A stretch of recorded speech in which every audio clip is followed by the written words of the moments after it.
नमस्कार दोस्तों, मैं विशाखा शर्मा एग्ज़ाम घाट के प्लेटफॉर्म पर एक बार फिर से आप सबका स्वागत करती हूँ। हम महिला सुपरवाइज़र की सीरीज़ को कंटिन्यू कर रहे थे और इस सीरीज़ में हम बाल विकास वाले टॉपिक को कवर कर रहे हैं। कौन से टॉपिक को? बाल विकास, ठीक है, जो कि सेगमेंट नंबर 4 है, ठीक है, खंड 4 करके है जो उसको। अब उसमें से भी हमें फर्स्ट यूनिट को कवर करे जा रहे हैं और फर्स्ट यूनिट का कल मैंने आपको बेसिक बाल विकास के बारे में बताया था। आज मैं उसके सिद्धांत पर चर्चा करूँगी आपसे, प्रिंसिपल्स क्या होते हैं, ठीक है, विकास के और वृद्धि के। तो उसके पहले हम प्रीवियस ईयर क्वेश्चन से स्टार्ट करते हैं। आज का प्रीवियस ईयर क्वेश्चन देख लेते हैं। Phosphorus plays an important role in the formation of, मतलब क्या है? फॉस्फोरस डैश के निर्माण में, मतलब किस चीज़ के निर्माण में महत्वपूर्ण भूमिका निभाता है। ऑप्शंस देखते हैं। अस्थियों और दांत, केश मतलब बाल, लाल रक्त कोशिकाएं मतलब आरबीसी के मैच्योरेशन में, या हेल्दी स्किन में। तो इसका जो करेक्ट आंसर है वो अस्थि और दांत। मैंने आपको जब मिनरल्स पढ़ाए थे तो मैंने आपको मिनरल्स में बताया था कि हर एक मिनरल का फंक्शन क्या है। तो यहाँ पे हड्डी और दांत में कौन इंपॉर्टेंट है? फॉस्फोरस। अच्छा, फॉस्फोरस के साथ साथ मैंने एक और बताया था, वो आपको कमेंट बॉक्स में आंसर देना है उसका, कि एक और चीज़ कौन सी थी जो इसके निर्माण में इंपॉर्टेंट है। आप लोग कमेंट बॉक्स में आंसर्स ज़्यादा से ज़्यादा दीजिए, क्योंकि अगर आप आंसर्स देंगे तो आप में कॉन्फिडेंस बिल्ड होगा एग्ज़ाम के लिए। अब हम आज के मेन टॉपिक को स्टार्ट करते हैं। आज का जो टॉपिक है वो है principles of growth and development. मतलब क्या है कि जो ग्रोथ और डेवलपमेंट है उसके सिद्धांत क्या हैं, उन पर अपने को स्टडी करनी है, ठीक है। अब यहाँ पे क्या है कि कुछ 15 से 20 सिद्धांत ऐसे हैं जो ग्रोथ और डेवलपमेंट के लिए इंपॉर्टेंट होते हैं। तो कुछ सामान्य चीज़ें हैं और कुछ टेक्निकल टर्म्स हैं, तो आपको वो दोनों चीज़ें देखनी है, ठीक है। सबसे पहले है विकास की दिशा का सिद्धांत। इसका मतलब क्या होता है कि जो डेवलपमेंट है उसकी कुछ फिक्स दिशा है। अब इसकी दिशा क्या है ये हम देखते हैं। बालक का विकास सिर से पैर की ओर होता है, जिसे मस्तक बोधमुखी। सिर से, ये सपोज करो कि ये सिर है, इस सिर से ये पैरों की तरफ, ठीक है। तो सिर से लेकर के पैर की तरफ जो विकास हो रहा है उसको क्या बोलते हैं? मस्तक बोधमुखी, मतलब मस्तिष्क से हो रहा है और पैरों की तरफ हो रहा है, तो मस्तक बोधमुखी विकास, या केंद्र से परिधीय विकास कहते हैं। अब केंद्र से परिधीय विकास क्या है? सबसे पहले उसकी रीढ़ की हड्डी का विकास होता है, फिर उसकी और चीज़ों का विकास होता है, हाथ पैरों का विकास होता है, उसके सिर का विकास होता है। तो इसको हम बोलते हैं केंद्र से परिधीय विकास। तो केंद्र से परिधीय विकास मतलब पहले रीढ़ की हड्डी से, ठीक है, पहले केंद्र से फिर परिधि की तरफ, चारों तरफ यहाँ से। तो अब जैसे इसके टर्म से क्लियर हो रहा है, पहला केंद्र है, उसके बाद फिर परिधि की तरफ है। तो केंद्र को हम, जैसे हम जब है ना कंप्यूटर की स्टडी करते हैं तो इसे हम प्रॉक्सी बोलते हैं। एक प्रॉक्सी सर्वर भी होता है जिसमें मेन सर्वर बीच में होता है और आसपास बहुत सारे सर्वर जुड़े रहते हैं। तो इसी जो प्रॉक्सी टर्म है उस प्रॉक्सी टर्म को यहाँ कनेक्ट कर लेते हैं, प्रॉक्सिमो डिस्टल। अब आपका प्रॉक्सिमो डिस्टल टर्म क्लियर हो गया, क्योंकि यहाँ पे कुप्पू स्वामी ने भी विकास को दो प्रकार से बताया है। जो विकास की दिशा है उसको दो प्रकार से बताया है, एक हो गया सेफेलोकोडल मॉडल और एक है प्रॉक्सिमोडिस्टल मॉडल। तो प्रॉक्सिमोडिस्टल मॉडल जो है वो प्रॉक्सी से कनेक्ट करना है, मतलब पहले केंद्र फिर परिधि की तरफ विकास होगा, ठीक है। इसके अलावा जो सेफेलोकोडल मॉडल है, तो सेफेलो मतलब सिर से, ठीक है, सिर से पैर की तरफ, ये हो गया सेफेलोकोडल मॉडल। और प्रॉक्सिमोडिस्टल मॉडल क्या है? केंद्र से परिधि की तरफ। अब हम यहाँ देख रहे थे कि बालक का विकास सिर से पैर की तरफ होता है, जिसे मस्तक बोधमुखी विकास या केंद्र से परिधि ये विकास भी कहते हैं। उदाहरण के लिए क्या है? पहले बच्चा सिर हिलाना सीखता है, फिर उसके बाद बच्चा सिर उठाना सीखता है, उसके बाद फिर बच्चा बैठना सीखता है। तो सिर से विकास स्टार्ट हो गया ना। तो इस तरह से हम देखते हैं विकास की दिशा का सिद्धांत। विकास की दिशा के सिद्धांत में प्रश्न यहीं से बनते हैं, सेफेलोकोडल मॉडल और प्रॉक्सिमोडिस्टल मॉडल। सेफेलोकोडल क्या है, प्रॉक्सिमोडिस्टल क्या है, ये लास्ट ईयर भी क्वेश्चन आया हुआ है, तो इंपॉर्टेंट हो जाता है। और किसके अनुसार है? कुप्पू स्वामी के अनुसार, ठीक है। इसके बाद हम आगे बढ़ते हैं। वृद्धि और विकास की गति एवं दर एक सी नहीं होती है, ठीक है। अब इसका मतलब क्या है कि विकास लगातार होता है लेकिन इसकी गति एक सी नहीं होती है। सपोज करो कि जब बच्चा बिल्कुल नवजात होता है, ठीक है, और नवजात से बच्चा थोड़ा बड़ा हो रहा है, मतलब कि अभी है ना शैशव अवस्था ही है, ठीक है, बच्चा शिशु है। तो यहाँ तक तो विकास हम बिल्कुल तीव्र गति से देखते हैं कि बच्चा बहुत छोटा था, फिर कुछ सालों में ही वो ठीक ठीक विकसित हो गया, लेकिन अब उसकी विकास की जो ग्रोथ है वो उतनी तेज नहीं होती। फिर जब वो टीनेज में आता है, मतलब किशोर अवस्था में आ जाता है, तो उसका विकास एकदम से तीव्र हो जाता है। लेकिन किशोर अवस्था के अंत अंत में भी उसका विकास वापस से रुक जाता है, मतलब रुकता नहीं है, धीमा हो जाता है। तो यही बताना चाह रहा है कि विकास लगातार होता है लेकिन उसकी गति एक सी नहीं रहती है। ठीक है, इसके बाद हम आगे बढ़ते हैं। ये दोनों प्रिंसिपल्स क्लियर है, एक विकास की दिशा का सिद्धांत, principle of development direction, then क्या है, growth and development speed and rate are not same, मतलब कि जो रेट है स्पीड की और जो स्पीड मतलब डेवलपमेंट की और ग्रोथ की जो स्पीड है और रेट है वो सेम नहीं है।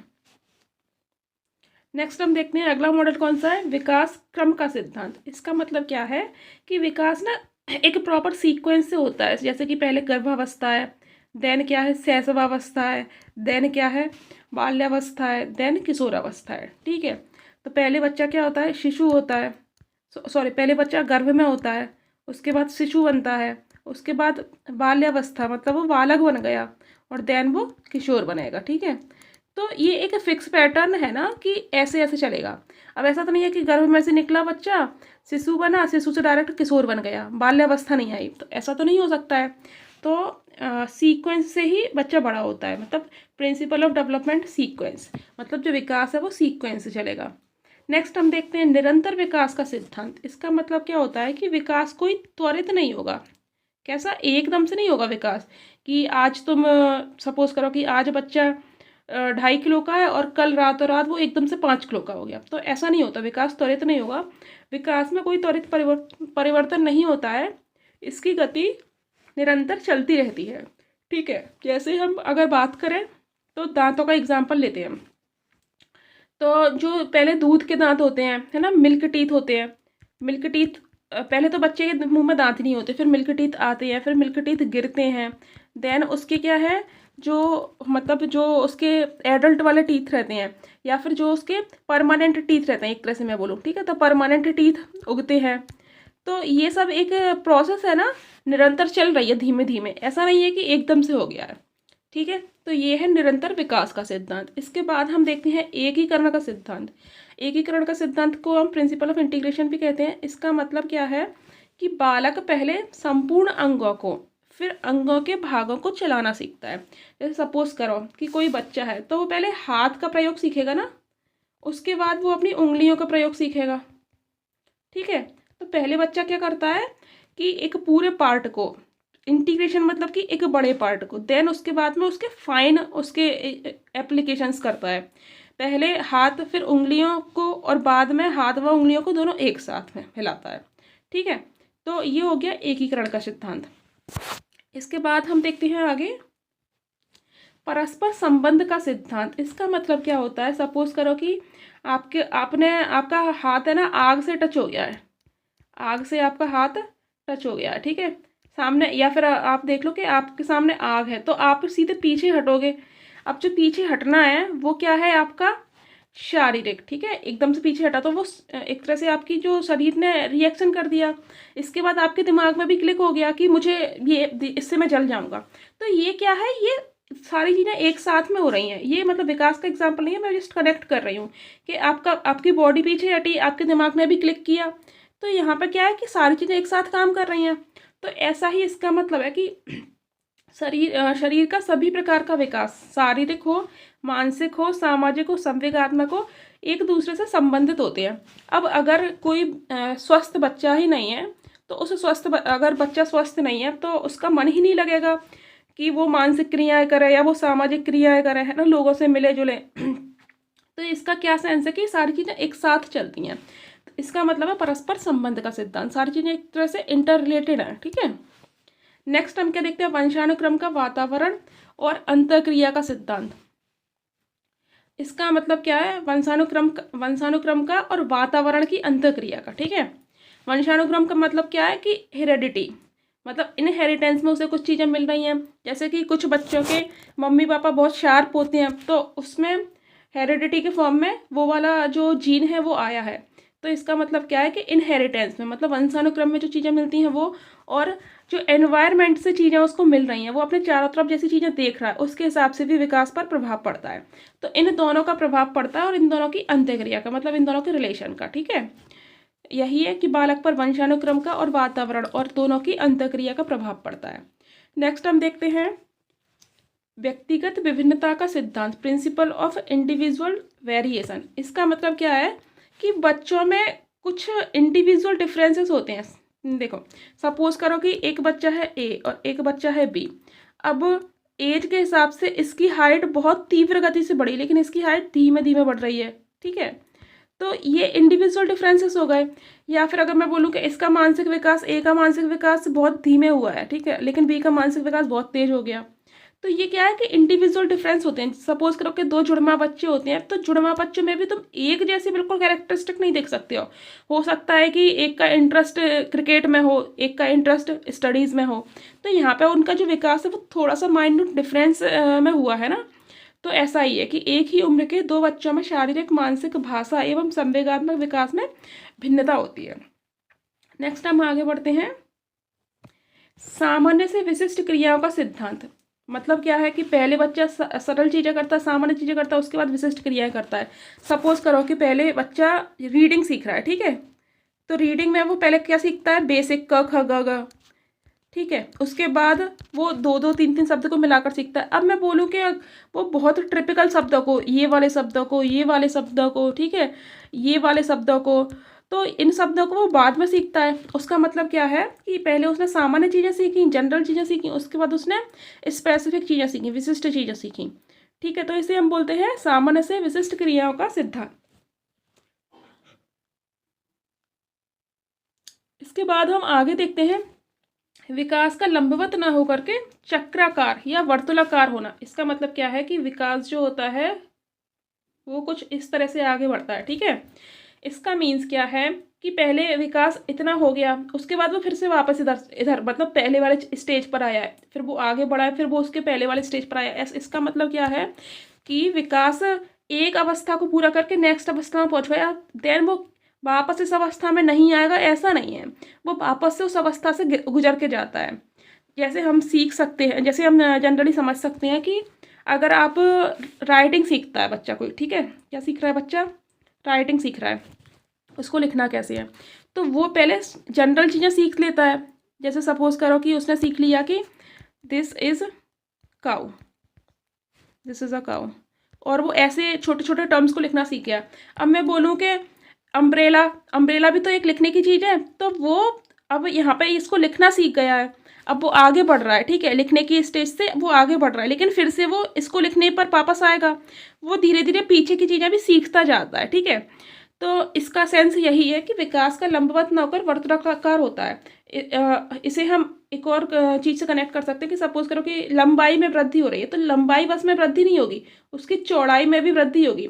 तो ये वाली चीज़ भी है कि पीछे की चीज़ें सॉलिडिफाई करने के लिए वो बार बार पीछे मुड़ मुड़ कर आता है और उन चीज़ों को फिर स्टेबल सीख लेता है। ठीक है, उसे हम कहते हैं विकास। तो विकास का लंबवत ना होकर चक्राकार या वर्तुलाकार होना, कि वो वापस से उन अवस्थाओं से होकर गुजरता है और उन चीज़ों को बहुत अच्छे से सीख लेता है। नेक्स्ट हम क्या बोलते हैं कि समान प्रतिमान का सिद्धांत, principles of a common pattern. इसका मतलब क्या है कि सभी प्राणियों का विकास समान होता है। सभी प्राणियों का विकास मतलब कि सपोज करो कि एक बच्चा ए है वो इंडियन है, ठीक है, और एक बच्चा बी है वो कहाँ है, यूएसए में है। अब ये बच्चा भी जब बड़ा होगा तो सबसे पहले घुटने के बल चलना सीखेगा, देन वो बैठेगा, उसके बाद गिरता पड़ता चलना सीखेगा, और सेम चीज़ इसमें भी होगी। तो इसका मतलब क्या है कि विकास के कुछ कॉमन पैटर्न्स होते हैं, उनको इग्नोर करके विकास नहीं हो सकता है, वो सेम पैटर्न में ही सबका विकास होता है। ठीक है, तो यह है समान प्रतिमान का सिद्धांत। नेक्स्ट हम देखते हैं विकास की भविष्यवाणी का सिद्धांत। इसका मतलब क्या है कि अगर किसी बच्चे में किसी विशेष चीज़ के प्रति रुचि है, ठीक है, और उसका अच्छा इंटरेस्ट है, वो उसमें अच्छा ग्रो कर रहा है, तो तुम उसकी भविष्यवाणी कर सकते हो कि ये क्या बन सकता है आगे। ठीक है, तो ये क्या हो गया विकास की भविष्यवाणी। इसके बाद क्या, प्रारंभिक वर्षों में विकास, मतलब प्रारंभिक वर्षों में तेज विकास का सिद्धांत, principle of fast development in early years.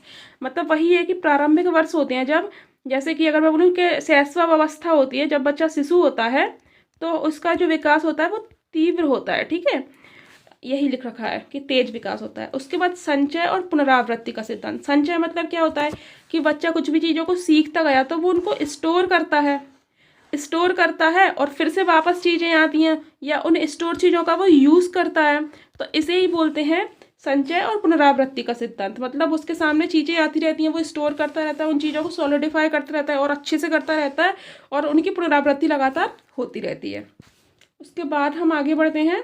विकास सांस्कृतिक परिवर्तनों से प्रभावित होता है। इसका मतलब क्या है कि जिस प्रकार की संस्कृति में बच्चा रह रहा है, ठीक है, अगर मैं बोलूँ कि बच्चा बहुत धार्मिक संस्कृति है, अगर किसी बच्चे के आसपास क्या है कि धार्मिक माहौल है तो उसमें धर्म के प्रति अच्छी पॉजिटिव चीज़ें आएंगी। अगर मैं बोलूँ कि बच्चे की संस्कृति कैसी है, बहुत पढ़ने वाले हैं चारों तरफ, ठीक है, पढ़ने वाला माहौल है, तो उसके अंदर जो उसका डेवलपमेंट होगा उसमें वो चीज़ें जेनेटिक हो जाएंगी कि वो खुद पढ़ने वाला बन जाएगा, ठीक है। तो इस तरह से क्या है कि संस्कृति भी बच्चे को प्रभावित करती है।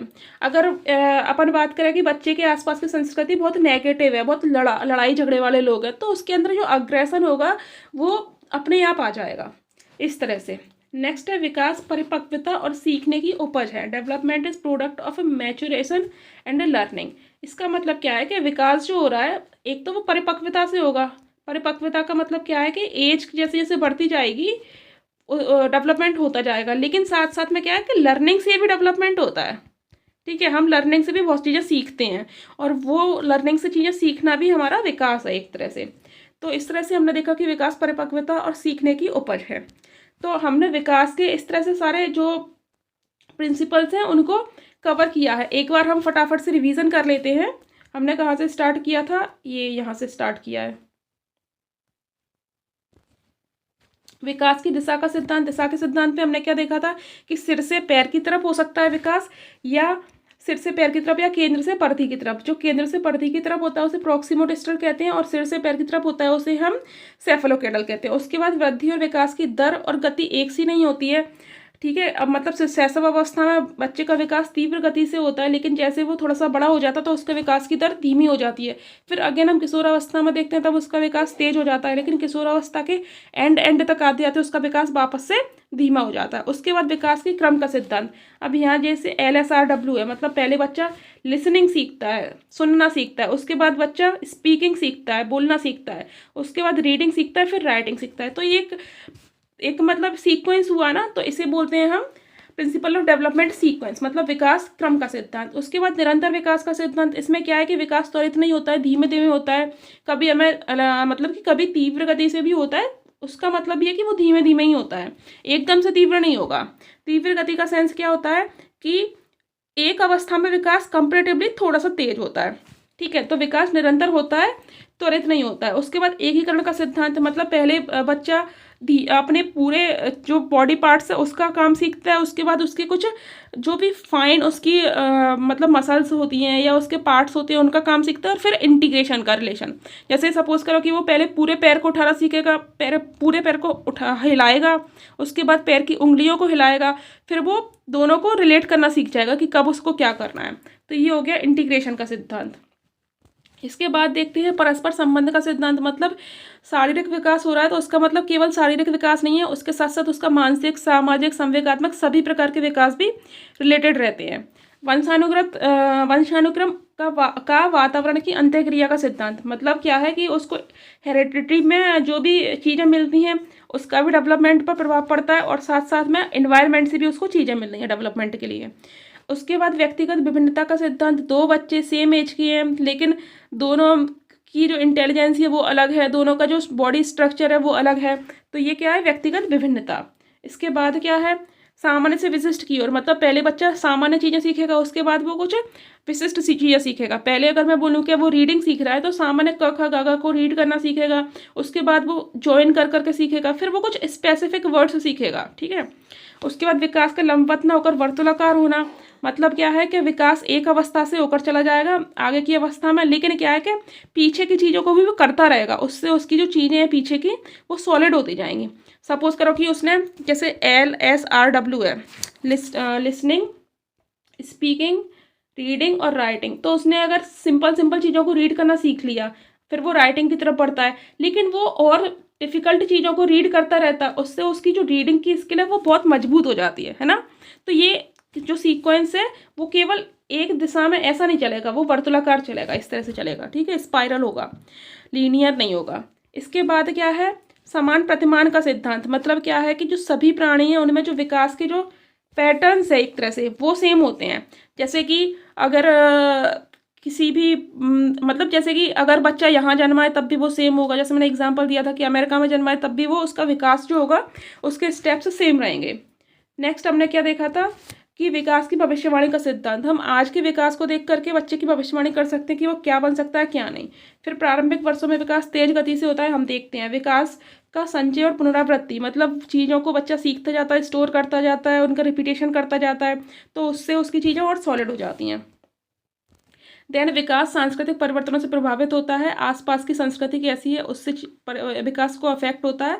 और विकास परिपक्वता और सीखने की उपज है, मीन्स जो एज के हिसाब से मैचुरेशन होता है उससे तो बच्चा सीखता ही है, साथ साथ में जो कि लर्निंग होती है जो दूसरी चीज़ों से सिखाती हैं, कोई टीचर सिखा सकता है ट्रेनिंग के थ्रू, तो उससे भी डेवलपमेंट होता है। इस तरह से हमने विकास के सिद्धांत देखे हैं। अब हम आगे बढ़ते हैं। आगे मैंने आपको कल एक क्वेश्चन दिया था कि नर्सरी स्कूल की अवधारणा किसने विकसित की है, आप में से किसी का भी आंसर नहीं आया है, आपको इसका करेक्ट आंसर बताना था। इसके साथ साथ मैंने ये भी पूछा था कि भारत में किसने किया था, ठीक है। तो अभी मैं इस प्रश्न का उत्तर तो दे रही हूँ, लेकिन भारत में किसने नर्सरी स्कूल की अवधारणा लेकर आया था, तो इसका आंसर आपको कमेंट बॉक्स में देना है। इसका जो करेक्ट आंसर है वो मारिया मॉन्टेसरी। इसके बाद हम आज के क्वेश्चन देखते हैं। आज हम 2 क्वेश्चन दिखेंगे और दोनों क्वेश्चन क्या है, प्रीवियस ईयर में आए हुए हैं। विकासात्मक दिशा के किस नियम के अनुसार विकास सिर से पांव की तरफ विस्तृत होता है, ठीक है, सिर से पांव की तरफ। तो सिफेलोकॉर्डल मॉडल, प्रॉक्सिमोडिस्टल, पैटर्न का नियम या सिर से पांव का नियम। तो आपको इसका करेक्ट आंसर बताना है कमेंट बॉक्स में, और आप आंसर दीजिए जिससे आपका कॉन्फिडेंस बिल्ड होगा। नेक्स्ट क्वेश्चन क्या है, विकास किससे प्रभावित होता है, अभिभावक से, समाज से, वंशानुक्रम से या वंशानुक्रम और वातावरण से। तो ऐसा भी हो सकता है कि इसमें थोड़ा बहुत इनसे भी प्रभावित हो सकता हो, है ना, लेकिन इन चारों में से भी सबसे बेटर ऑप्शन कौन सा है वो बताना है। तो यहाँ पर आंसर मैं छुपा नहीं पाई हूँ, इसका जो करेक्ट आंसर है वो वंशानुक्रम और वातावरण। तो ये हमने जो भी अभी देखे थे प्रिंसिपल्स उसमें भी देखा था, है ना, कि principle of heredity and environment, वंशानुक्रम और वातावरण का सिद्धांत। इस तरह से हमने आज की क्लास को कवर किया है। इसके बाद में आपके सामने विकास के चरण, ठीक है, कि शिशु अवस्था क्या होती है, उसके बाद में बाल्यावस्था क्या होती है, गर्भावस्था क्या होती है, ये वाली क्लास लेकर आऊँगी। आप लगातार चैनल से जुड़े रहें, हम प्रयास कर रहे हैं कि रोज़ आपके लिए लगभग 2 क्लास आएँ, ठीक है। तो इस पर जल्द ही इम्प्लीमेंट भी किया जाएगा। अभी एक क्लास का तो हो गया है कि रोज़ 1 क्लास आएगी ही आएगी, कोई भी कंडीशन हो। इस तरह से हम सिलेबस को कवर करने का पूरा प्रयास कर रहे हैं। आप अपने मित्रों के साथ भी चैनल को शेयर करें, जुड़े रहें चैनल से, लाइक करें, सब्सक्राइब करें। Thank you.